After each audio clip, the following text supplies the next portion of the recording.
Okay. Hello. I'm here to talk about books and fanfics. Okay. So I'm just gonna say something that might trigger people. Say the things that might trigger people. Trigger warnings for suicide. I might talk about self-harm. Eating disorders and murder. Okay. So the first thing I want to talk about is a fan fiction. Called My Overprotected Brothers. It focuses on the youngest brother of six brothers. Their mom and their dad have been absent. Probably should.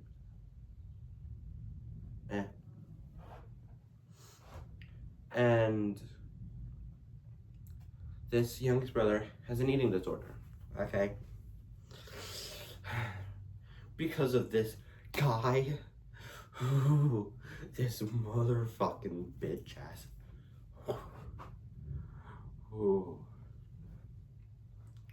And his name is Tom. Douchebag name, I know, right? Sorry for anyone named Tom. It makes me. This guy. His name is Adrian.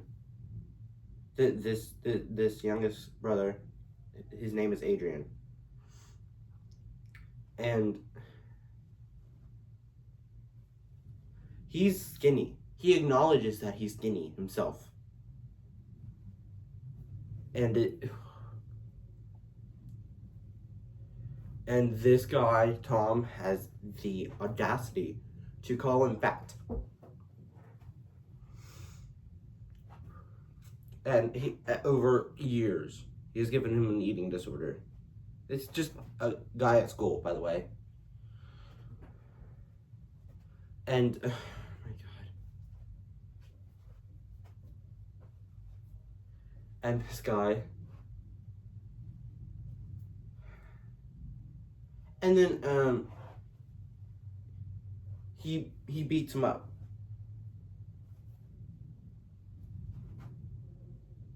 Like, he actually beats him up. In gym.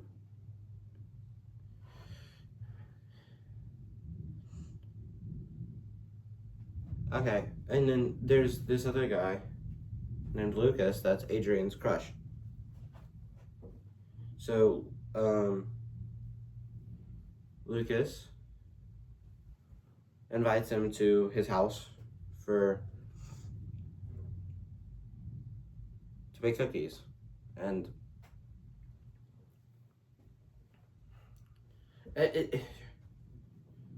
but then after they make cookies, where he feels like he has a real mother figure for the first time in his life,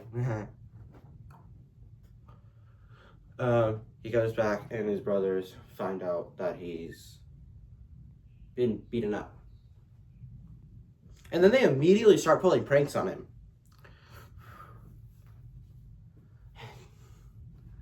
I hate those words so much. They're fine now, I guess. Okay, and that's basically where I stopped. Okay. And now I have some books to talk about. I'm going to start with the third one of the series because this is the one that I read most recently. Right, yeah. It's called The Survivor Wants to Die at the End. I don't know if y'all can read that. This book has 2 suicide attempts and 5 suicide attempts and 3 suicide attempts mentioned. So that's 5 suicide attempts.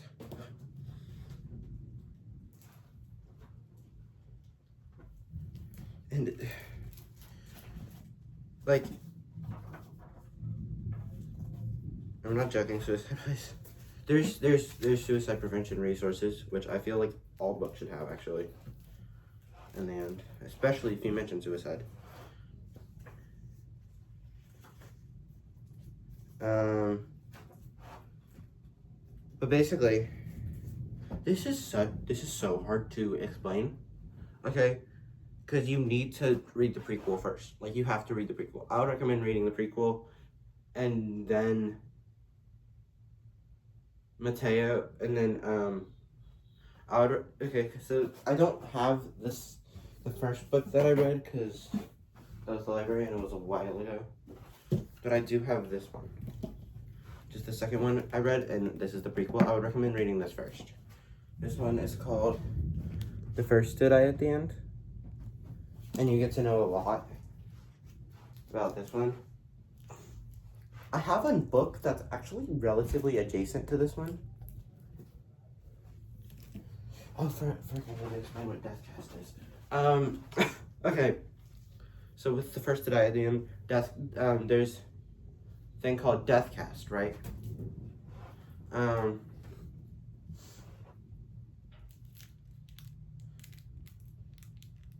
There's spoilers for these books, by the way. I just want to tell you that. So please click off if you haven't. Please, like, skip probably like 5 minutes. I don't know how long I'm gonna spend on this. I might try to put chapter in. I don't know. I don't know how to though. They're like major spoilers, like at the very end.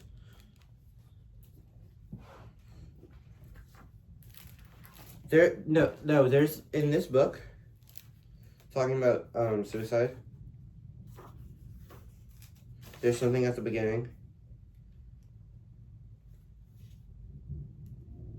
This book touches on suicidal ideation, contains graphic descriptions of self-harm, and mentions suicides. If you choose to move forward with the story, I offer a spoiler in the next line about whether you can expect to witness a suicide in this novel. But if you don't want to be spoiled, just skip ahead to the next paragraph. I read it on accident. I would have been fine without reading it, but I'm not gonna spoil it for y'all if y'all don't want to know it. Well, the entire thing is spoiling this, but whatever. The First that I think there's this thing called in this series. Okay, no. I'm just gonna tell you the most frustrating thing about this book.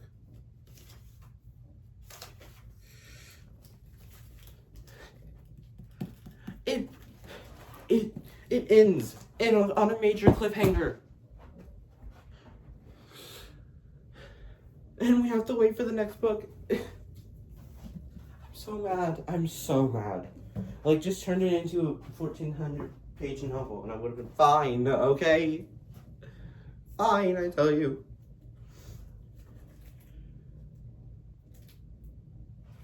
In this book, Deathcast is this thing that they call you if your life is ending in that day.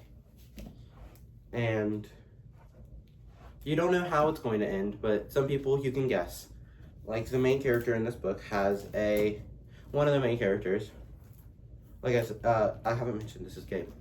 All of these are gay books. Almost all of these I'm going to mention are gay books. Okay. He has a health cardiomyopathy, viral cardiomyopathy.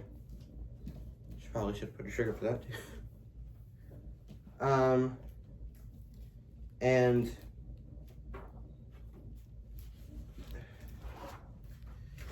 he meets someone, and then not him, but the other guy that he meets called Valentino gets a call from the Deathcast. He was the first caller. This is why this is the first that I did. They're on like they're the first they're like waiting for it to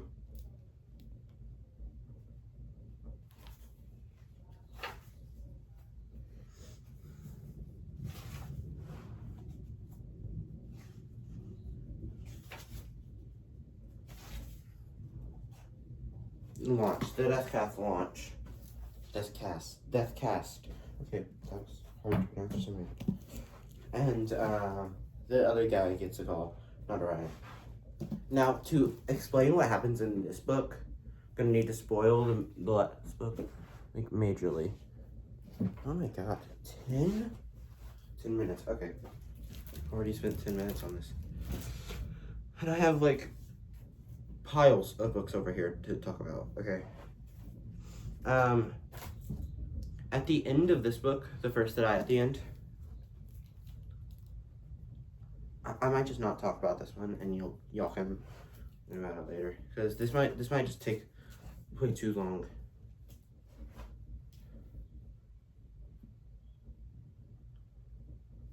I'm gonna talk about it because I already gave a spoiler. Never mind. I'm not gonna spoil it. Okay. Sorry. I can't even take out the spoiler warning. That's annoying. Okay, the next book that I'm talking. Okay. Actually, wait. I know I have a better one to talk about. This one's called Bang. Wait. Okay.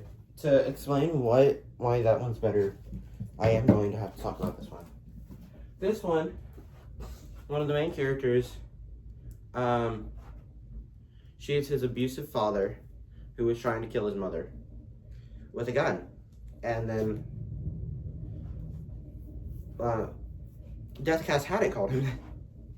There had been a misunderstanding, but,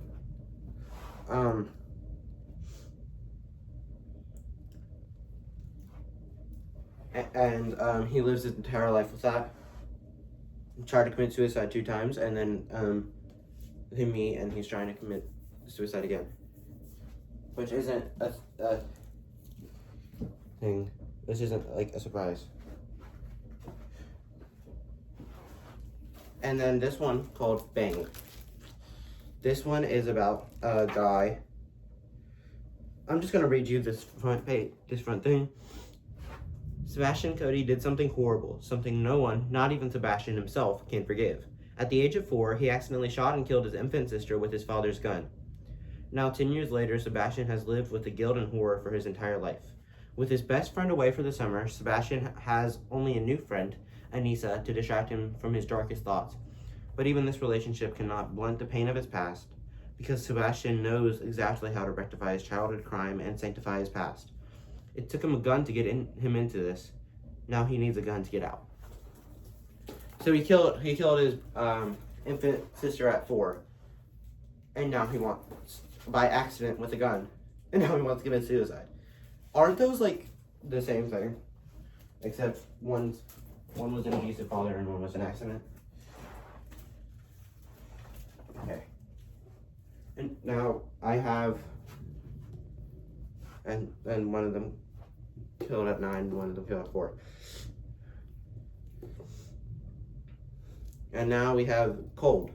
Oh, I forgot to show you the, I don't think you could see the cover. It's not that interesting of a cover, but it's cool. Bang. There's a bullet shot in the A.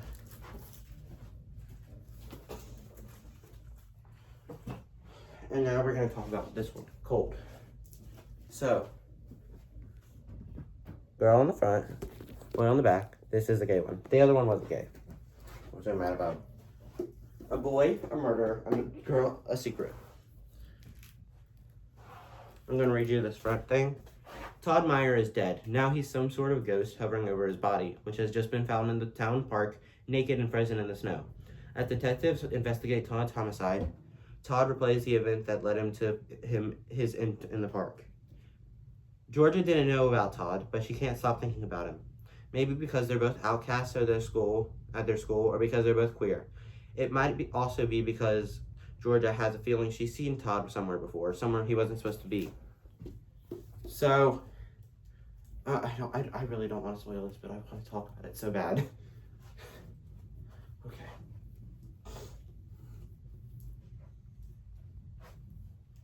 I'm not gonna spoil it.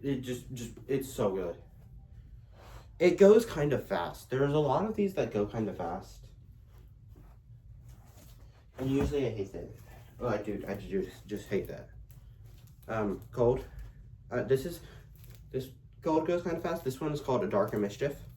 It goes kind of fast. When Cal Ware wins a scholarship to his name is Calixte, by the way, to an elite New England boarding school, he's thrilled to leave his past behind. Back home in Mississippi, he was the poor, queer kid who never fit in. But at Essex Academy, he'll be able to reinvent himself, or so he hopes. But at Essex, Cal's classmates only see his cheap clothes and old iPhone. They mock his accent and can't believe he's never left the country or heard of the Hamptons. Cal, at his breaking point, is about to give up and return to Mississippi when he hears about a secret society on campus, the key to becoming Essex royalty. Cal knows he's not exactly secret society material, but to his surprise, he finds an unlikely champion in his handsome, charismatic, and slightly dangerous Luke Kim. As they get swept up in the mystery and glamour of the rush process, Cal finds himself falling in love for the first time. But as the initiation rituals grow riskier and increasingly nefarious, Cal must decide how far he's willing to go and how much of himself he's willing to sacrifice to save everything and everyone he cherishes most. Because nothing at Essex, not even Cal's first love, is quite what it seems. So it's good if you're fine with it going kind of fast. I have another one that's this one is kind of no, it's not really, but it is kind of. This one's called The Mystery Royale. I would have shown the cover, but it's not. For the other one, I would have shown the cover, but it's not. It's covered. The cover is covered by other things. So, this one's called The Mystery Royale. Most of these are library books. I think all of these are shown in your library books so far.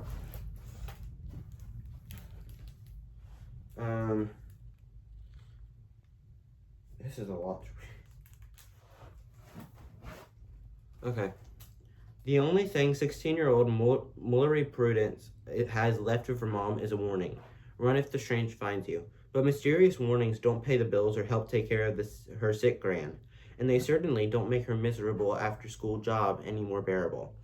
When unexpected letters start appearing in peculiar places, sealed in bags of dog food and hidden in the refrigerator, Mullery knows she should avoid them to heed her mother's warning, but her curiosity thinks otherwise. She uncovers an invitation from Stoutmire Estate to compete in a game of Mystery Royale for the chance at a sizable inheritance, which I think is $1 billion, a couple $1 billion.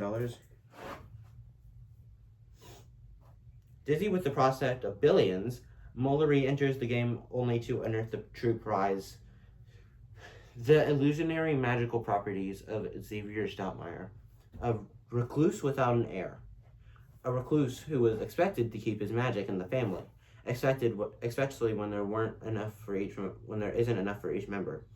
With the prize worth killing for, the game is simple. Be the first to solve the mystery: who killed Xavier Stoutmire? 1 week full of lavish parties dripping with enchantments in a mansion brimming with clues of the past, and everyone's a suspect. To win, Mullery will need to untangle a twisted family web and decide who she can trust. Whitaker Stoutmire, the golden boy who's harboring deadly secrets; Ellison Stoutmire, his closed-off twin who saw something she shouldn't have; Lyric Stoutmire, the youngest sibling, exiled by the family and burning with resentment; or Matteo Maldonado, the only other outsider whose reserved manner allows him to hide in the shadows, at least at first. But most of all, Mallory must ask herself, why? Why her? A question most strange indeed. So, that one's really good. I haven't read this one, but it's kind of like, I think it's kind of like The Mystery Royale. So I'll read it. It's called A Drop of Night. It's good, I think. Haven't started reading it. Unfortunately, some of these aren't there. Yeah. Haven't started reading that one, and I don't even remember what it's called.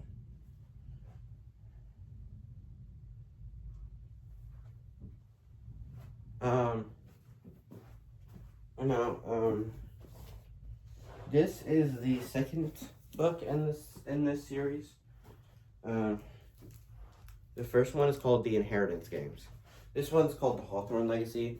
This is what like most of them look like, just so y'all can know. I should probably not be covering the author. Jennifer Lynn Barnes.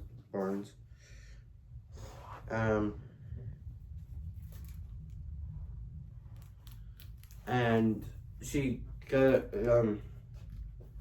I can't really explain it, but it's similar to Mr. Roboto. So I would check it out if you like Mr. Roboto.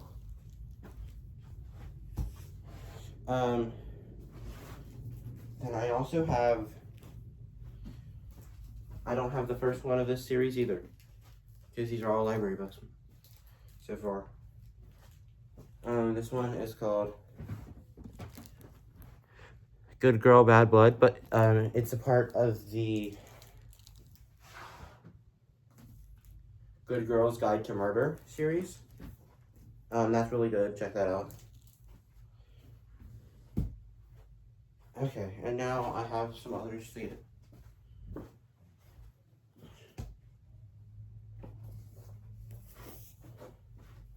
I know some of y'all have already read this.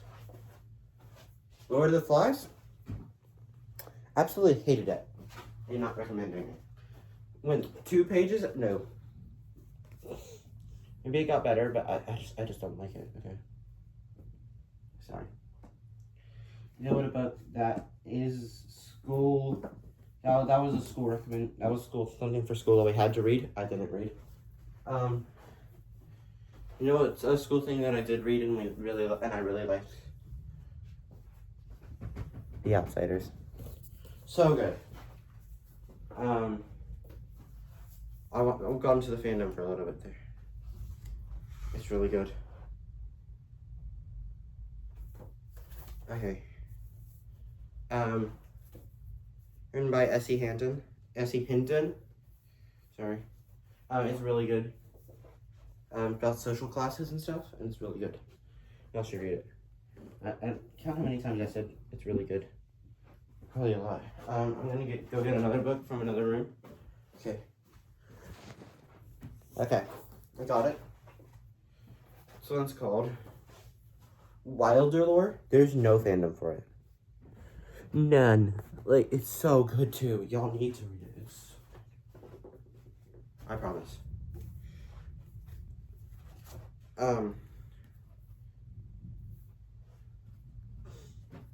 This isn't my favorite one in the series. My favorite one is the most recent one, where it looks like my favorite ship is going to get together later. Please. Please. Like, you literally felt butterflies in your stomach for him. Okay. The last thing Barclay Thorne ever wanted was an adventure. Thankfully, as an apprentice to the town's mushroom farmer, Barclay only needed to work hard and follow the rules to one day become the head mushroom farmer himself. But then Barclay accidentally breaks the town's most sacred rule: never, ever stray into the woods. For within the woods lurk vicious magical beasts. To Barclay's horror, he faces a fate far worse than being eaten. He unwittingly bonds with the beast and is run out of town by an angry mob. Pitchforks. Determined to break this bond and return home, Barclay journeys to find the mysterious town of Lord Keepers, people who have also bonded with beasts and share their powers. But after making new friends, entering a dangerous apprentice exam, and even facing the legendary beasts of the woods, Barclay must make a difficult choice: return to the home and rules he's always known, or embrace the adventure waiting for him. His entire family was killed by the legendary beasts of the woods, which was mentioned on the back too. This one's really good. Please check this one out. It's so good. And I don't think I have anything else.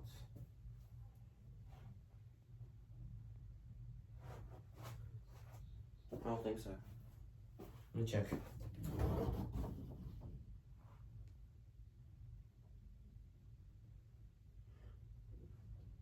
Oh, yeah.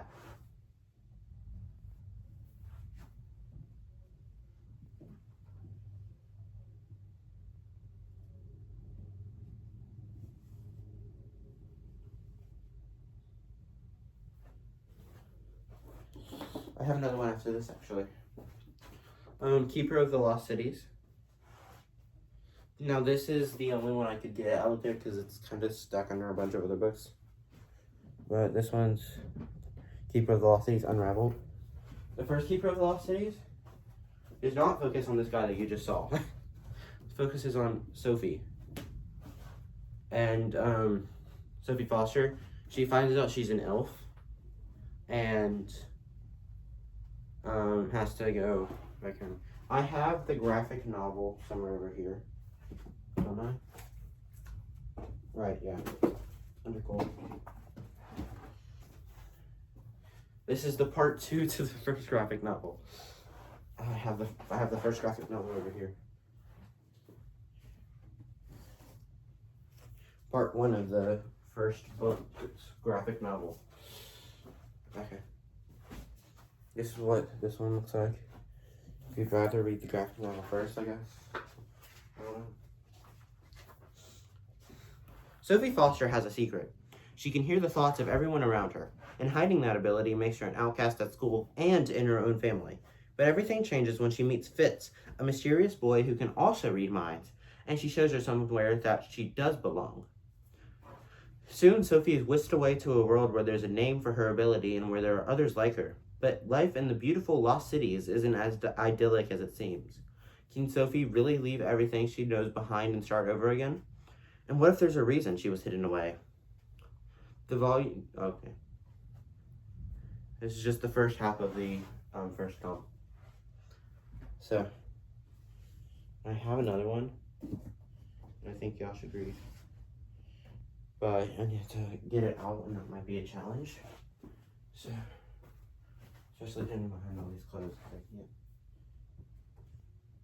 Okay, never mind. It's pretty easy. Aristotle and Dante discovered the secrets of the universe. Okay.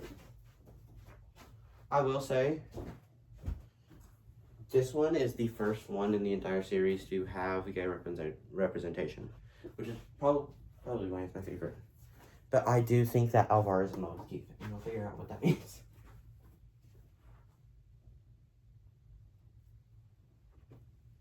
It's good.